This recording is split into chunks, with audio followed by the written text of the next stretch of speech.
Well, good morning. I'm over near Penhurst, which is sort of Ashburn and Battle direction. And nice sunny morning here. I'm hoping it's not going to get too hot. I'm going to do a circular loop, looking at some sort of, hopefully some of the old Wealden ironwork industry out here. Penhurst as well, which we're coming up to now. Penhurst is a lovely place, not to be confused with Penshurst, which is over near Tunbridge Wells direction, but this is Penhurst, which was associated with Ashburnham. The village here is dated back to the Domesday Book. It's mentioned in the Domesday Book, and the name comes from Penna or Penna's Wood Hill. So obviously we're on some bit of a hilly countryside here. There's plenty of woodland here, and the settlement here is thought to date back to about 400 AD.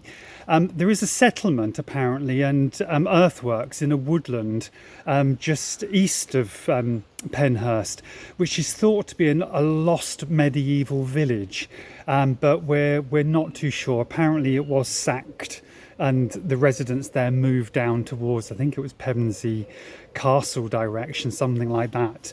But anyway, there's a lot of history here, a lot of ironwork industry here as well. So we're just going to head up the road and have a look. There's an old manor house and a church here, which I've never really stopped to look at before, so I'm hoping it's going to be nice.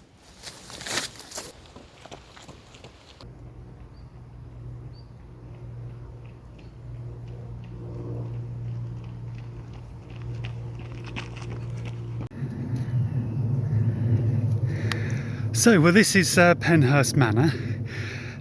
Sort of dates back to about 1652, built by the Reverend John Giles, I think, who was a retired Anglican minister from Ninfield, I think, or some one of the local villages anyway. Sadly, he died only 8 months after the house was built. It then went into sort of tenant farmers and various other use, and went into a lot of disrepair until it was restored in the 1950s. It's now run as a retreat by the Penhurst Retreat Centre, which is a charitable trust.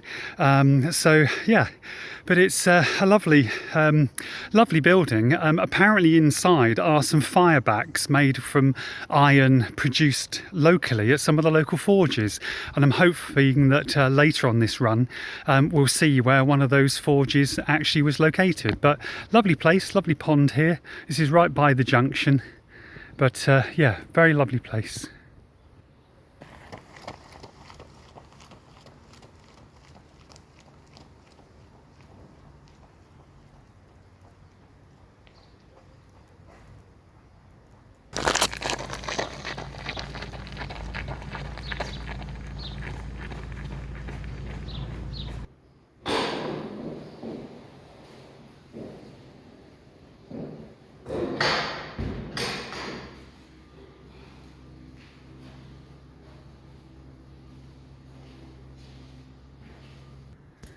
So this is St Michael's Church. Lovely place this. Oh, absolutely fantastic. And it's not been too modernised either.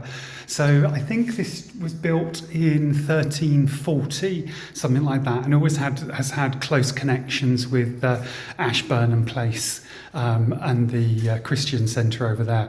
But it's absolutely lovely. The tower here was never ever completed. It was supposed to have a tower on it, but it just never got finished. So it's almost got like a half-finished tower here, but it is a lovely church nonetheless. Absolutely fantastic, and it's got all these wooden pews with the little doors on the side and everything. So absolutely fantastic and well worth paying a visit.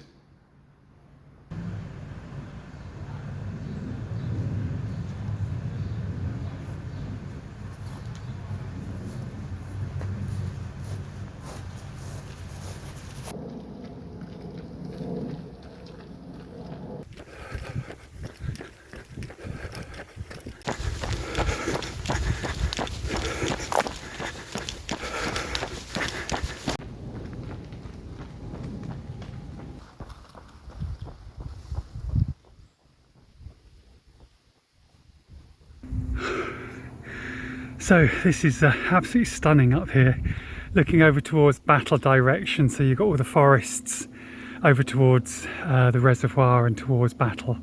Absolutely stunning scenery here, absolutely stunning.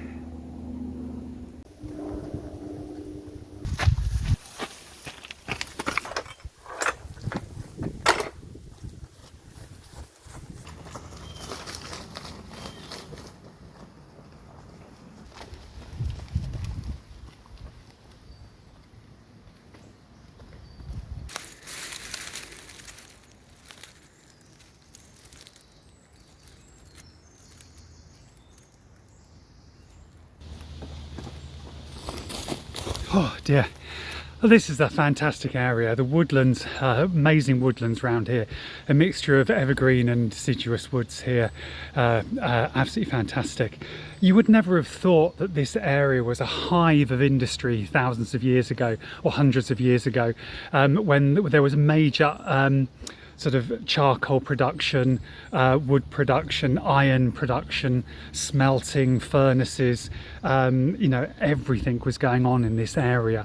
Absolutely fantastic place this. So, but we had the woodlands here, we had the clay beds, we had the sandstone with the iron deposits, and of course, you know, you could make the charcoal here, you could produce your iron, you had, you know, clay for building your bricks to create your buildings, and, you know, guns were eventually produced here.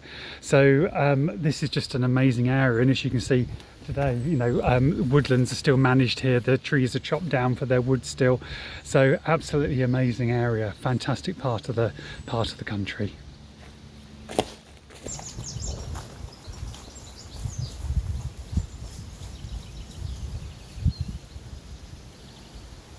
So this here is one of the old trackways where horses and carts would have come down to a furnace located at the bottom of the valley here. So I'm surprised this little sunken track here still exists. But yeah, lovely to see this. I didn't think this would be here.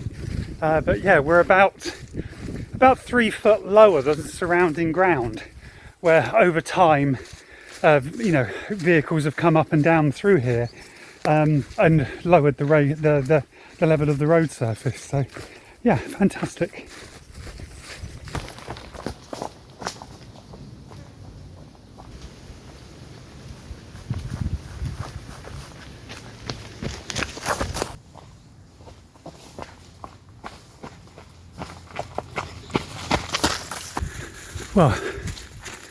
Well, this is a byway, or it's supposed to be, but I'd like to see a motorised vehicle get down through here.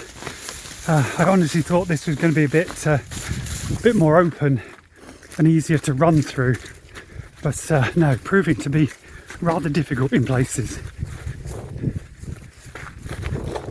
Enjoyable though.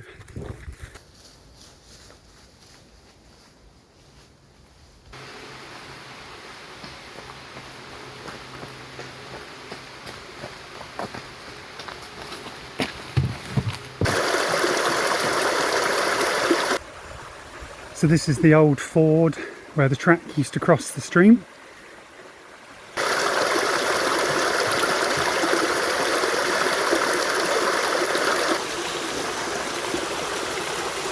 So I'm down near Furnace Cottages now, and there used to be a big iron works down here, sort of charcoal and iron smelting works here.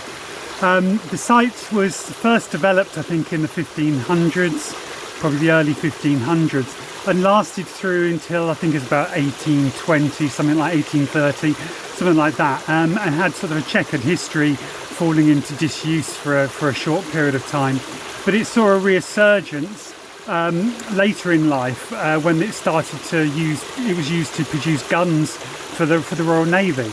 Yeah, it's a lovely site here, and you can even find bits of slag still in the stream. Let me show you.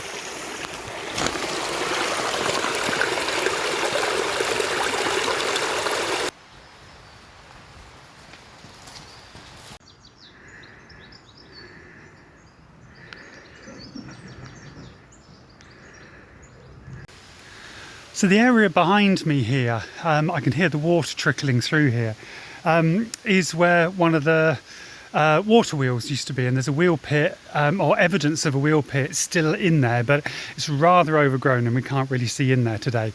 But I think it's the Wilden Iron Working Group, I think, whatever they're called. I've put a link on the screen. They've done a lot of history into this site, and I think at the height of the furnaces and the ironworks productions here, which I think was roughly sort of 1710, something like that, they were producing over 450 tons of pigs. Now, I don't mean the animals pigs. That's a term used for sort of ingots of iron, etc., or something along those lines. I don't know the full details, to be honest. As well as guns and other armaments, if I can say the word. So a very, very productive ironworking industry here.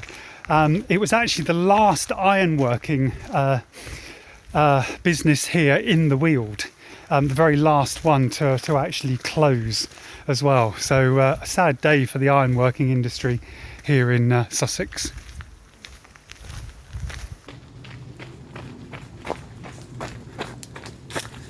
So I'm standing now on top of one of the dams. So over in front of me there, I can actually see quite a lot of water. So there used to be a hammerhead pond here, and this track has been put over the top of the dam that's created to provide the water for the water wheels and the rest of the industry behind me.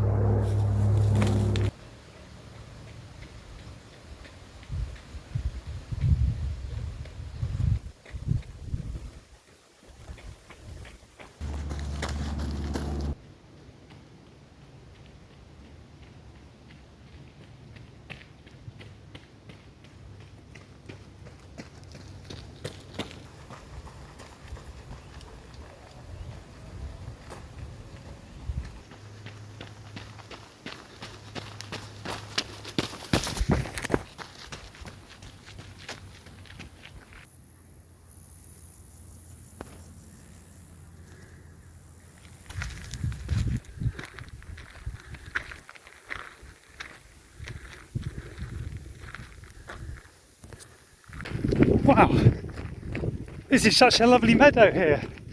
So many wildflowers, so much colour as well. All these purples, it's amazing, it's lovely.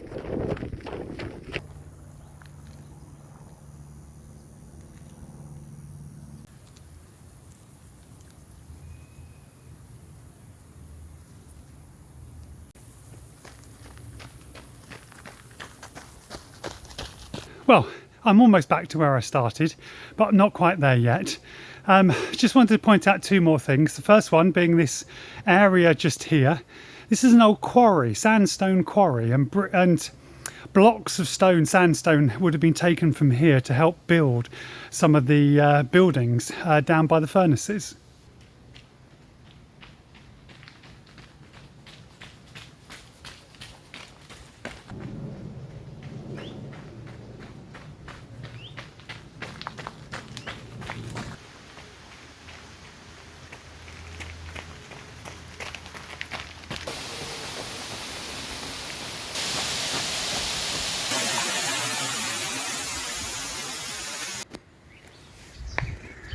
So there's plenty of buildings here which have got names that are related to the ironworking industry, and I'm back here almost where I started on one of the side lanes here, and there's lots of buildings here which probably were to do with the Iron Age, the ironworking industry.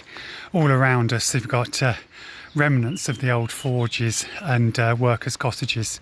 So yeah, lovely area to explore this, and if you get a chance, come out here and have a walk or a run, because it's steeped in history, this part of Sussex. I'm going to finish my run here, so I will see you next time. Take care. Bye bye.